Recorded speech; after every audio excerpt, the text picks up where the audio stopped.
para pendengar Radio Isra yang dikasihi Tuhan, dimanapun Anda berada saat ini. Dalam kesempatan ini saya ingin berbagi sebuah pelajaran yang berkaitan tentang kepemimpinan. Judul dari pelajaran yang saya ingin bagikan adalah Musa ataukah Yohanes Pembaptis. Nah, mengapa saya memberi judul Musa ataukah Yohanes Pembaptis? Dua tokoh ini adalah dua tokoh yang luar biasa yang kita bisa temukan dalam Alkitab. Dua-duanya adalah pemimpin yang luar biasa pada zamannya. Dan jika saudara diberikan kesempatan untuk kita memilih kepemimpinan seperti siapakah yang kita rindukan antara kedua orang ini? Menjadi seperti Musa kah? Atau menjadi seperti Yohanes Pembaptis kah? Dan setelah saya menelusuri, mempelajari di dalam Alkitab, maka kita bisa membandingkan dua tokoh yang luar biasa ini. Dan biarlah apa yang saya bagikan boleh menjadi sebuah bahan evaluasi diri untuk kita mulai menilai dengan jujur seperti apakah kepemimpinan kita selama ini. Yang pertama, berbicara tentang Musa atau Yohanes Pembaptis, maka Musa memiliki banyak pengikut.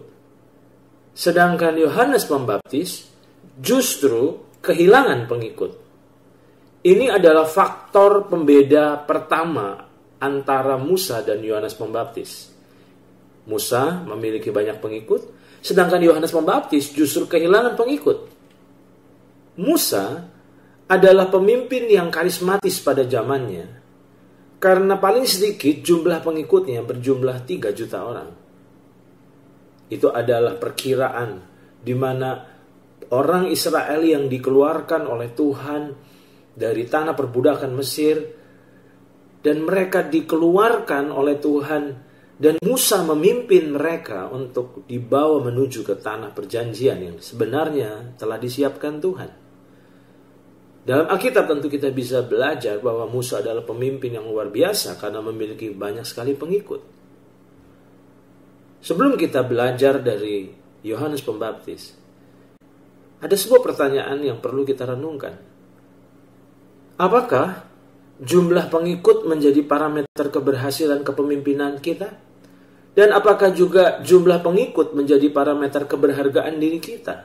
Berdasarkan kacamata dunia, tidak bisa dipungkiri bahwa jumlah pengikut menjadi parameter dari keberhasilan kepemimpinan seseorang. Semakin banyak jumlah pengikutnya, maka semakin berhasil kepemimpinannya. Semakin banyak anggota jemaatnya, maka semakin berhasil kepemimpinannya. Itu adalah merupakan parameter yang umum yang kita jumpai. Tidak bisa dipungkiri juga bahwa jumlah pengikut akan menjadi penentu keberhargaan diri seseorang. Bukankah semakin banyaknya orang-orang yang mengikut kita, maka semakin kita merasa berharga? Nah, semua itu adalah merupakan parameter secara umum. Tetapi kita akan kembali dalam Alkitab, sebenarnya apa yang menjadi parameter keberhasilan kepemimpinan seseorang menurut Alkitab. Seharusnya keberhargaan diri kita tidak ditentukan oleh jumlah pengikut. Karena seharusnya keberhargaan diri kita tidak dibangun di atas berapa orang yang mengikut kita. Kita akan belajar dari sosok Yohanes Pembaptis. Tadi saya katakan bahwa Musa memiliki banyak sekali pengikut, sedangkan Yohanes Pembaptis justru kehilangan pengikut. Nah, kita akan melihat tentang kondisi ministry Yohanes Pembaptis sebelum Yesus muncul, sebelum Yesus tampil. Dan kita akan temukan jawabannya di dalam Injil Matius pasal yang ketiga, ayat yang pertama sampai dengan ayat yang kedua dan ayat yang kelima. Pada waktu itulah tampil Yohanes Pembaptis di padang gurun Yudea dan memberitakan, bertobatlah sebab kerajaan surga sudah dekat. Dan ayat yang kelima, maka datanglah kepadanya penduduk dari Yerusalem, dari seluruh Yudea dan dari seluruh daerah sekitar Yordan, Dan di saat kita memotret ayat ini saja, kita bisa melihat betapa luar biasanya Yohanes Pembaptis. Karena saat dia muncul, di saat dia mulai melayani, disitulah pelayanannya menjadi seperti magnet bagi banyak orang pada zamannya. Dalam ayat yang kelima jelas dikatakan, maka datanglah kepadanya penduduk dari Yerusalem, dari seluruh Yudea dan dari seluruh daerah sekitar Yordan. Berarti Yohanes Pembaptis memiliki banyak sekali pengikut pada saat itu. Tetapi catatannya itu adalah kondisi pelayanannya sebelum Yesus muncul. Tapi apa yang terjadi dengan pelayanannya ketika Yesus muncul? Kondisi ministri Yohanes Pembaptis setelah Yesus muncul dapat kita temukan di dalam Injil Yohanes pasal yang ketiga ayat 26 sampai yang ke-30. Perhatikan ayat-ayat ini.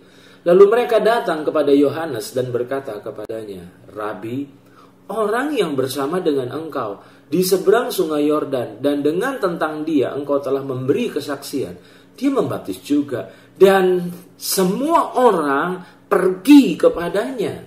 Garis bawahi kata semua orang pergi kepadanya.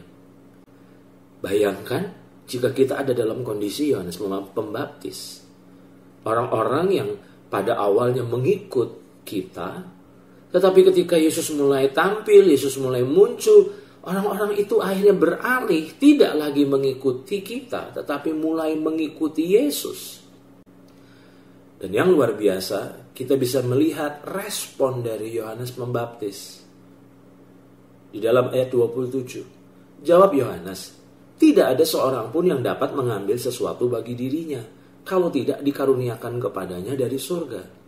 Kamu sendiri dapat memberi kesaksian bahwa aku telah berkata, aku bukan Mesias, tapi aku diutus untuk mendahuluinya. Yang empunya mempelai perempuan ialah mempelai laki-laki, tetapi sahabat mempelai laki-laki yang berdiri dekat dia dan yang mendengarnya sangat bersuka cita mendengar suara mempelai laki-laki itu. Itulah sukacitaku. Garis bawahi kata ini. Itulah sukacitaku. Dan sekarang sukacitaku itu penuh. Ia harus makin besar, tapi aku harus makin kecil. Saya sangat terkejut ketika membaca ayat 29 bagian akhir. Kalimat itulah sukacitaku dan sekarang sukacitaku itu penuh. Bayangkan, bagaimana mungkin jika ini terjadi dalam pelayanan kita. Kita bersukacita. Bahkan sukacita kita jadi penuh. Bukankah seharusnya Yohanes Pembaptis merasa terluka, merasa gagal, oleh karena ada banyak orang yang mengikuti Yesus dan tidak lagi mengikutinya? Jika kita ada dalam posisi Yohanes Pembaptis, kira-kira apa yang menjadi respon kita? Sungguh yang memberkati saya adalah kalimat, itulah sukacitaku. Dan sekarang sukacitaku itu penuh. Bukankah seharusnya saat itu Yohanes Pembaptis bukan bersukacita tapi berdukacita? Tetapi apa yang membuatnya justru bersukacita dan sukacitanya penuh? Karena dia ternyata menyadari akan perannya, akan panggilannya, akan tugasnya. Dan disinilah yang menjadi sebuah pelajaran penting bagi kita. Jika kita ada dalam posisi Yohanes Pembaptis, kita tentu akan berkata yang negatif tentang Yesus. Bisa saja dia mulai meremehkan Yesus, merendahkan Yesus, mencari kelemahan-kelemahan daripada sosok Yesus. Tetapi yang Yohanes Pembaptis lakukan, justru dia bersukacita ketika orang-orang tidak lagi mengikutinya. Tadi kita telah belajar faktor pembeda antara Musa dan Yohanes Pembaptis. Tadi saya katakan Musa memiliki banyak pengikut, sedangkan Yohanes Pembaptis justru kehilangan pengikut. Di mana letak keberhargaan kita selama ini? Apa yang terjadi ketika orang-orang sudah tidak lagi mengikuti kita? Bagaimana perasaan kita? Apakah rasa aman kita terganggu? Hal yang kedua yang kita bisa pelajari dari sosok Musa dan Yohanes Pembaptis, maka faktor pembeda yang kedua yang kita bisa temukan dalam Alkitab adalah Musa hidup sebagai pengantara, sedangkan Yohanes Pembaptis hidup sebagai pengantar. Saya ulang, poin kedua, Musa hidup sebagai pengantara, sedangkan Yohanes Pembaptis hidup sebagai pengantar. Nah, kita akan belajar dari sosok Musa dan kita bisa pelajari dalam Ulangan pasal 5 ayat 24 sampai ayat 27. Dan berkata, sesungguhnya Tuhan Allah kita telah memperlihatkan kepada kita kemuliaan dan kebesarannya. Dan suaranya telah kita dengar dari tengah-tengah api. Pada hari ini telah kami lihat bahwa Allah berbicara dengan manusia dan manusia itu tetap hidup. Tetapi sekarang, mengapa kami harus mati? Itu adalah ucapan dari bangsa Israel. Sebab api yang besar ini akan menghanguskan kami. Apabila kami lebih lama lagi mendengar suara Tuhan Allah kita, kami akan mati. Sebab makhluk manakah yang telah mendengar suara dari Allah yang hidup, yang berbicara dari tengah-tengah api, seperti kami dan tetap hidup? Ayat 27, perhatikan. Mendekatlah engkau dan dengarkanlah segala yang difirmankan Tuhan Allah kita. Dan engkaulah yang mengatakan kepada kami segala yang difirmankan kepadamu oleh Tuhan Allah kita. Maka kami akan mendengar dan melakukannya.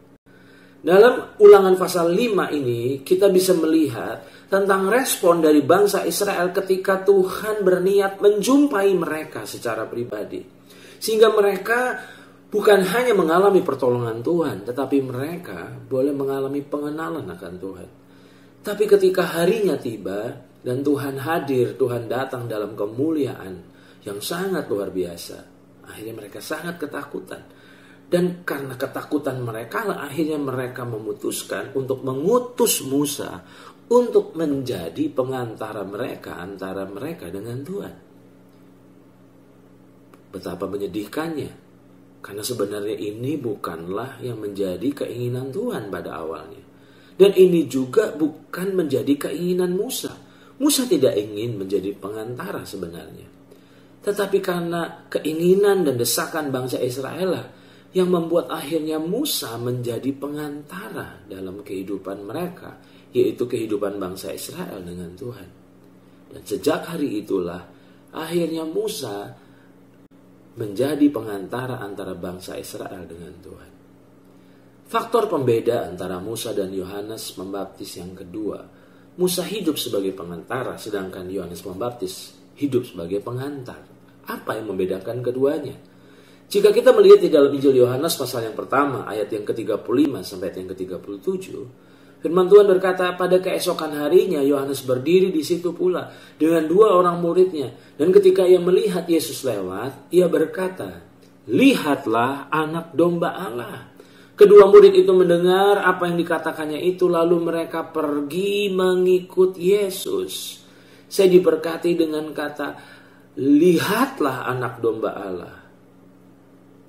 Artinya, benar-benar Yohanes Pembaptis berdiri bukan sebagai pengantara, tetapi Yohanes Pembaptis hidup sebagai pengantar untuk murid-muridnya dibawa kepada Yesus.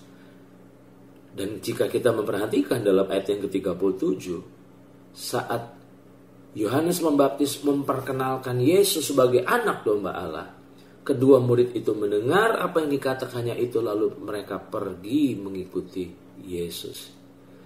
Bukankah sebagai akibat dari mereka pergi mengikuti Yesus, mereka tidak lagi mengikuti Yohanes Pembaptis? Disinilah kita belajar sesuatu hal yang sangat penting. Sebagai pemimpin, seringkali kita nyaman hidup sebagai pengantara, padahal sebenarnya kita dipanggil sebagai pengantar. Bukankah dalam Injil Matius pasal 28 ayat 19, firman Tuhan katakan, karena itu pergilah, jadikanlah semua bangsa muridku. Tuhan tidak berkata, karena itu pergilah dan jadikanlah semua bangsa muridmu. Tuhan tidak pernah menghendaki supaya orang-orang yang kita layani menjadi murid kita. Tetapi Tuhan memberi tugas, memberi sebuah mandat untuk setiap kita memuridkan mereka sehingga mereka menjadi murid Yesus. Hari ini mari kita evaluasi. Sudahkah kita meneladani kepemimpinan dari Yohanes Pembaptis?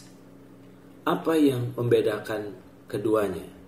Tadi saya katakan Musa memiliki banyak pengikut, sedangkan Yohanes Pembaptis justru kehilangan banyak pengikut. Dan yang kedua, tadi kita belajar bahwa ternyata yang membedakan antara Musa dan Yohanes Pembaptis, Musa hidup sebagai pengantara, sedangkan Yohanes Pembaptis hidup sebagai pengantar. Sudahkah kita mengantar orang-orang yang kita pimpin, orang-orang yang kita layani, jemaat yang Tuhan percayakan kepada kita, untuk mereka terhubung dengan Tuhan? Kira-kira apakah yang menjadi intisari dari pelayanan Perjanjian Baru? Saat saya merenungkan pertanyaan ini, saya diingatkan di dalam Kolose pasal pertama ayat 25 sampai 29.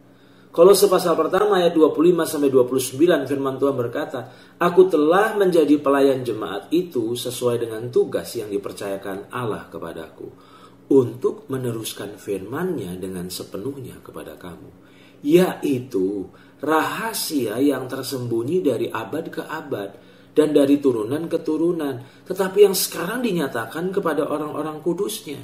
Kira-kira apa yang menjadi rahasia yang Paulus sampaikan kepada jemaat di Kolose? Perhatikan ayat 27. "Kepada mereka Allah mau memberitahukan betapa kaya dan mulianya rahasia itu di antara bangsa-bangsa lain, yaitu Kristus ada di tengah-tengah kamu." Jadi rahasia itu adalah Kristus ada di tengah-tengah kamu. Dan jika kita mempelajari dalam terjemahan bahasa Inggris King James Version, kata Kristus ada di tengah-tengah kamu diterjemahkan dengan kata Christ in you. Kristus ada di dalam kamu. Inilah yang menjadi sebuah rahasia yang Paulus sampaikan kepada jemaat di Kolose. Dan kita lanjutkan ayat 28. "Dialah yang kami beritakan." Pertanyaannya, dialah yang dimaksud dalam konteks ini, dialah siapa? Christ in you. Dialah yang kami beritakan. Apabila tiap-tiap orang kami nasihati dan tiap-tiap orang kami ajari dalam segala hikmat untuk memimpin tiap-tiap orang kepada kesempurnaan dalam Kristus, itulah yang kuusahakan dan kupergumulkan dengan segala tenaga sesuai dengan kuasanya yang bekerja dengan kuat di dalam aku. Jadi, rahasia yang tersembunyi yang disingkapkan Tuhan kepada jemaat di Kolose lewat Rasul Paulus adalah Christ in you. Dan bukankah rahasia ini juga disingkapkan Tuhan kepada kita, bahwa Kristus hidup dalam diri kita. Kristus hidup bukan hanya di dalam diri kita saja sebagai pemimpin-pemimpin, tapi Kristus yang sama juga hidup dalam diri orang-orang yang sedang kita pimpin, dalam diri orang-orang yang sedang kita layani. Mengapa Christ in you itu begitu penting? Minimal saya menemukan ada dua hal. Bahwa mengapa Christ in you harusnya menjadi isi berita kita, isi nasihat kita, inti dari pengajaran kita. Nah, yang pertama, apa yang membuat Christ in you begitu penting untuk kita sampaikan kepada orang-orang yang kita layani? Kolose pasal yang pertama ayat 28, saya ulang, ayat ini berkata, "Dialah yang kami beritakan apabila tiap-tiap orang kami nasihati dan tiap-tiap orang kami ajari dalam segala hikmat untuk memimpin tiap-tiap orang kepada kesempurnaan dalam Kristus." Kata kesempurnaan dalam Kristus dalam terjemahan bahasa Indonesia sehari-hari adalah sebagai orang yang dewasa. Saat saya merenungkan ayat ini, saya menyimpulkan bahwa Christ in you adalah rahasia untuk mencapai kesempurnaan atau kedewasaan rohani. Pertanyaannya, bagaimana mungkin orang-orang yang kita layani bertumbuh semakin hari semakin dewasa kalau mereka belum mengalami Christ in you dalam diri mereka? Itu sebabnya, mari kita koreksi berita-berita kita. Kita koreksi nasihat kita. Kita koreksi pengajaran kita. Apa yang selama ini kita beritakan? Apa yang menjadi isi nasihat kita? Apa yang menjadi inti dari pengajaran kita? Seharusnya inti pengajaran kita adalah Kristus hidup di dalam diri orang-orang percaya. Jadi, yang pertama, mengapa Christ in you itu begitu penting? Karena bagaimana mungkin orang bisa mencapai kedewasaan rohani kalau orang tersebut belum mengalami Kristus di dalam diri mereka. Yang kedua, kita bisa temukan di dalam 2 Korintus 13 ayat yang kelima. Mengapa Christ in you itu begitu penting? Di dalam 2 Korintus 13 ayat yang kelima, firman Tuhan berkata, ujilah dirimu sendiri. Apakah kamu tetap tegak di dalam iman? Selidikilah dirimu. Apakah kamu tidak yakin akan dirimu? Keyakinan apa yang sedang dimaksudkan oleh Paulus ketika dia menasihati jemaat di Korintus? Bahwa Kristus Yesus ada dalam diri kamu. Jadi ternyata tidak cukup kita tahu bahwa Yesus itu ada dalam diri kita. Sejak sekolah minggu kita sudah tahu bahwa Kristus Yesus itu ada dalam diri kita. Tapi yang kita butuhkan bukan sebatas tahu, tapi apakah itu menjadi sebuah pewahyuan yang akhirnya menghasilkan sebuah keyakinan. Nah, ayat ini berkata, sebab jika tidak demikian, berarti jika tidak demikian yang dimaksud adalah jika kita tidak yakin bahwa Kristus Yesus ada dalam diri kita. Firman Tuhan katakan dalam 2 Korintus 13 ayat yang kelima, sebab jika tidak demikian, kamu tidak tahan uji. Wow, ternyata rahasia seseorang tahan uji adalah ketika ia sadar dan yakin bahwa ia tidak pernah sendirian karena Kristus Yesus tinggal dalam diri mereka. Dan saat saya merenungkan ayat ini, maka akhirnya saya menyimpulkan bahwa seharusnya goal pelayanan yang benar, goal dari semua pelayanan kita kepada jiwa-jiwa, kepada orang-orang yang kita pimpin selama ini adalah bagaimana mengaktifasi Kristus dalam diri orang percaya, sehingga mereka dapat mengalami dan menikmati Kristus yang ada dalam diri mereka, dan justru bukan membuat mereka bergantung pada Kristus yang ada dalam diri kita. Itu adalah kesimpulan saya tentang goal pelayanan yang benar. Goal pelayanan yang benar adalah bagaimana menolong orang-orang yang kita layani untuk mengalami Kristus yang ada dalam diri mereka, sehingga mereka tidak lagi harus bergantung dengan Kristus yang ada dalam diri kita.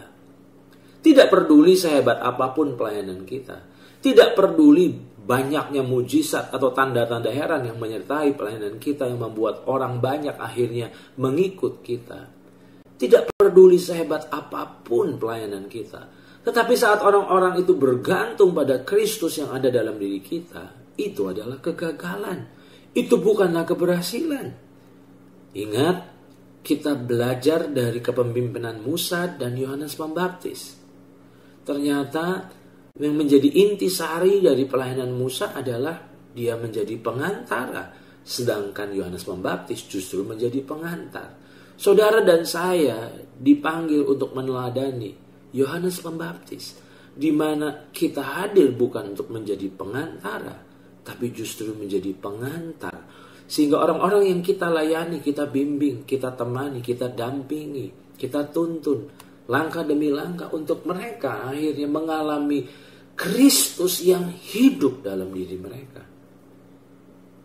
Ada beberapa oknum dari pemimpin-pemimpin yang merancang dan memanfaatkan kebergantungan dari orang-orang yang dilayaninya bagi keuntungan pribadinya. Tidak bisa dipungkiri, saat orang-orang yang kita layani, orang-orang yang kita pimpin bergantung kepada kita, maka kita akan mengalami keuntungan-keuntungan. Kita merasa berharga, kita merasa dibutuhkan, dan disitulah akhirnya mereka menghormati kita, mereka akhirnya memberi fasilitas kepada kita, dan disitulah akhirnya kita menikmati bukan menjadi pengantar mereka, tapi justru kita hidup sebagai pengantara mereka. Sampai akhirnya mereka terus bergantung dengan Kristus yang ada dalam diri kita, dan mereka belum pernah mengalami kekayaan Kristus yang sebenarnya berdiam dalam diri mereka. Itu sebabnya terus ajarkan, ingatkan akan keberadaan Tuhan dalam diri mereka. Saat mereka datang bertanya kepada kita, kita tergoda untuk selalu memberi jawaban, selalu memberi nasihat. Kita lupa, tanpa sadar akhirnya kita terjerumus menjadi pengganti Tuhan dalam kehidupan mereka. Sehingga akhirnya mereka lebih kenal suara kita lebih daripada suara Tuhan. Jangan terjerumus untuk menjadi Tuhan bagi mereka. Karena kita dipanggil untuk menjadi pengantar, membimbing mereka. Sama seperti Imam Eli menuntun seorang Samuel yang masih kecil, yang tidak mengenal atau belum mengenal suara Tuhan.